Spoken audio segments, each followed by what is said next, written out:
Alright, boys, so there's something I wanted to talk about, and I think it'd be very beneficial for you to add it into your framework. And well, why should you know this to begin with? I think it's an important distinction to make about the topic of criticism, okay? And at first it's going to seem like these two things conflict with each other. These two belief sets, these two mindsets conflict with each other, but they don't if you look at them a little bit more closely, I think. And so it's what are the two mindsets? One is my mindset of criticism, and then the second is Dale Carnegie's in his book How to Win Friends and Influence People. Okay, and so my perspective of criticism is I'll give you a quick crash course on it, right? My perspective of criticism is, look, I think if you have the humility to and the love in some sense to be able to admit that you're imperfect and then be able to learn through criticism, which I define as more so as objectively pointing out one's, I guess, faults in some manner, right? And I say objectively because sometimes people tend to be very, very nice about it. Sometimes people tend to be very, very, can be very malicious with it and carry a lot of malice in what they say when it comes to criticizing people. Like, for example, like, it's not too, like, it's not bad, like, this, that, like, they'll try to be, like, more positive about it, and they'll try to be dismissive, right? And they won't get straight to the point with it. And then the other half, which I think is more important to address, is sometimes it carries a lot of malice in it, and it can be taken a different way if you're with like a homie or something like that, and that's just how you talk, but it's your lingo. But in in a if you're looking at, if your goal is to be able to help someone improve in a very objective manner, and that could apply to the most like all the people around, like the general population, then I think this is the method to go about it. And I could give you an example, okay? Method one of criticism, I think, does not work very well, which is, your bench is shit. How about, like, fix it, okay? Now, why do I think this is bad? It doesn't have anything to help you understand why your bench is garbage, and it specifically just says your bench is garbage in every way possible, right? That's really all it's saying. It's a nothing burger. And so the second way, which is more like, look, you need to have your arms 45-degree angle, and you need to be able to use quad drive and have your hands this far apart for it to be a very, very effective bench.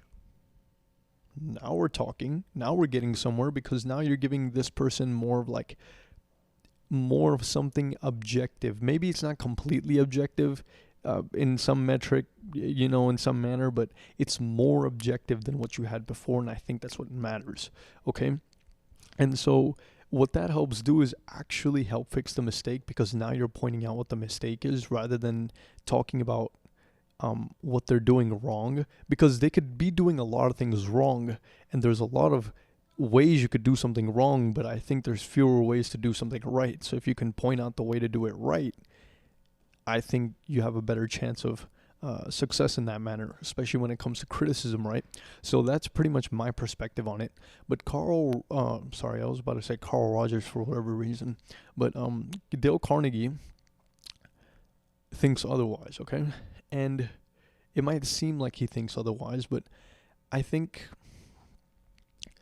his approach of criticism is more so having this expectation of people that they won't take to criticism well, because it almost seems as if maybe this is not what he was going for, but it's almost as if the general population is not very susceptible to criticism, and here's why. It's not necessarily that they lack the humility, although that could be the case, I think it's more so the fact that when you criticize someone, bro, you tend to make it make them want to justify things more. Make them want to explain it away more. And I've seen this with my sisters constantly. Like, they'll blame one thing on the other. They'll be like, she ate this or she did this, and then the other one will just explain it away or justify it away and not want to do it wrong. I've seen this in myself as well. I'll try to explain it away, justify it, and the adults aren't safe either, because I've seen my parents do this. I've seen some of the friends of my parents, some relatives, some people I don't even know, do this. Some of the friends that I have, some people just in an outside setting. I've seen it everywhere, right? They just try to explain it away. And it's like, why? It's because you put them in a very, very defensive position. What you're doing is basically calling them out on their bad thing. And because they don't want to be looked at as either socially undesirable, because that is a part of the, what would you call it, Maslow's hierarchy of needs, right? Is like, you want to be a very, very sociable person, and that's a human need. And to be for that to be taken away and for you to be ostracized from a social group is like kind of terrifying. So you try to justify away the bad so that you kind of soften the blow, right? And that could be showing a lack of humility. And, well, it could also be because sometimes you're put in situations where there's a lot of malice within what someone says to criticize you, right? So that's just how it is. And so now I'm just thinking, like, how would I say this? I think to some degree, Assalamu alaikum.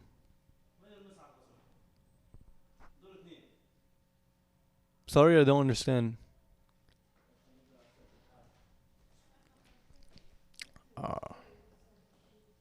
Sorry, I had someone ask me something, but kind of lost my train of thought on that, low key.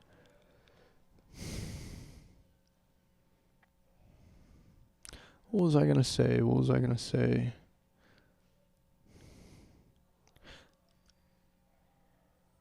What tends to happen is, I think Carnegie was thinking that you have to be able to expect that people won't be able to have the humility to just be like, hey, you're right, and I should probably fix that.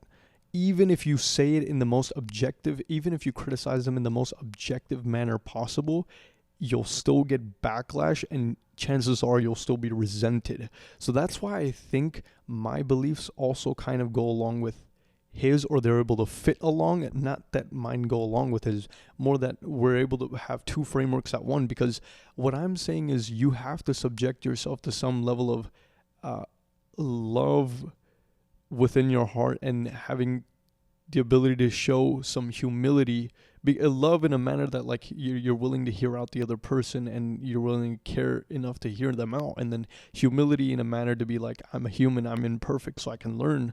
And that's where you can actually learn from criticism.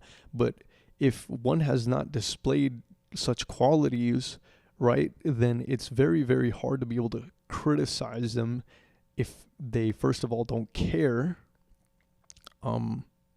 about, the kind of, if they don't have that love within their heart, and then that they don't care to improve that aspect of themselves.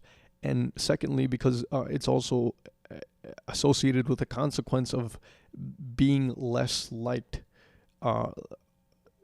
and being less socially desirable, right? Because you're put in a situation where you have to explain away your bad, I guess you could say. Because most people, when they criticize, they don't criticize in a very objective manner. And I'm saying that even if you do criticize in an objective manner, it's hard to get away with,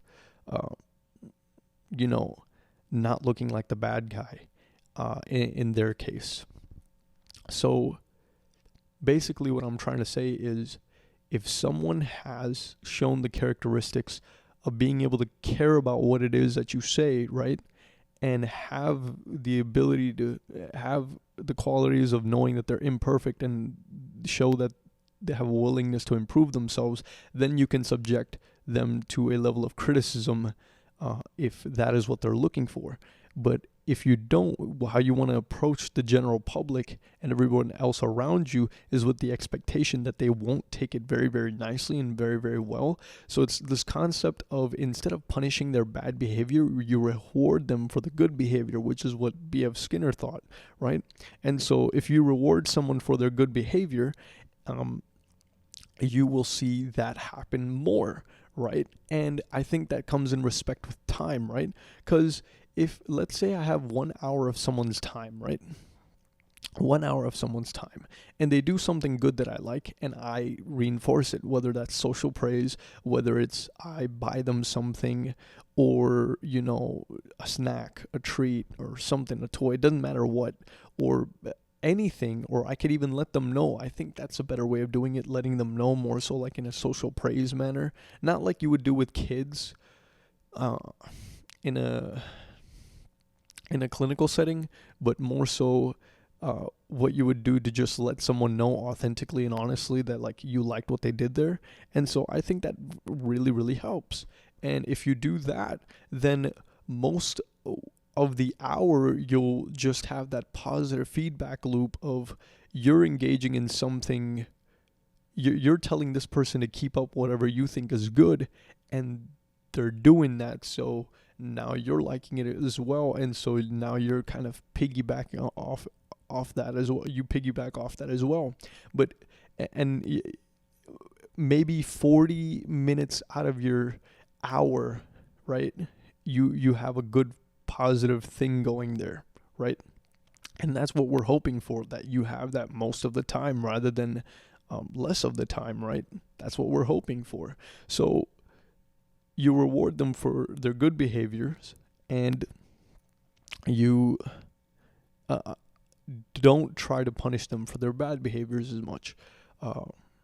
That's what at least B.F. Skinner thought, and that's what I think he thought would be a more appropriate way of learning. And that's what I've learned as well within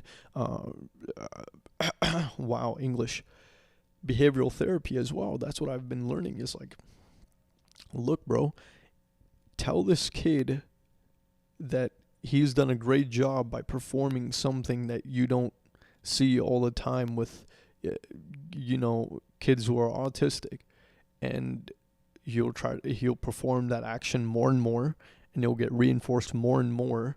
And so because of that, you're allowing less time for the bad habit or the problematic behaviors to occur. So I think that really, really helps. And again, that's the way to approach criticism when it comes to general population, and the expectation you should go in with that. But if it's someone dear to you, someone you care about, someone that cares about your opinion, and someone you want to see grow, then I think criticism can do a lot for them and actually end up helping grow the relationship, even though it feels as if there's a lot of negative viewpoints towards it. And you can go as far as even to talk about the resentment that your buddy might or might not be feeling, that you don't even know about, but you address it because you want to let him know that you're on the side of him that wants to grow, essentially. So you're trying to be on his winning side, and letting them know that just creates a whole lot more of like this aura of love that allows them to be more susceptible to criticism, I think. And I've seen that happen with my friendships a lot, with my close friendships, but not as much when it comes to people that aren't close to me. And I tried that same method of criticism, and it only ends up as them trying to justify themselves and wiggle themselves out of it, right? So yeah, just something to think on, food for thought, I guess. And let me know what you think about that in the comments down below. But yeah, that's pretty much all I got for you. Peace. Take it easy.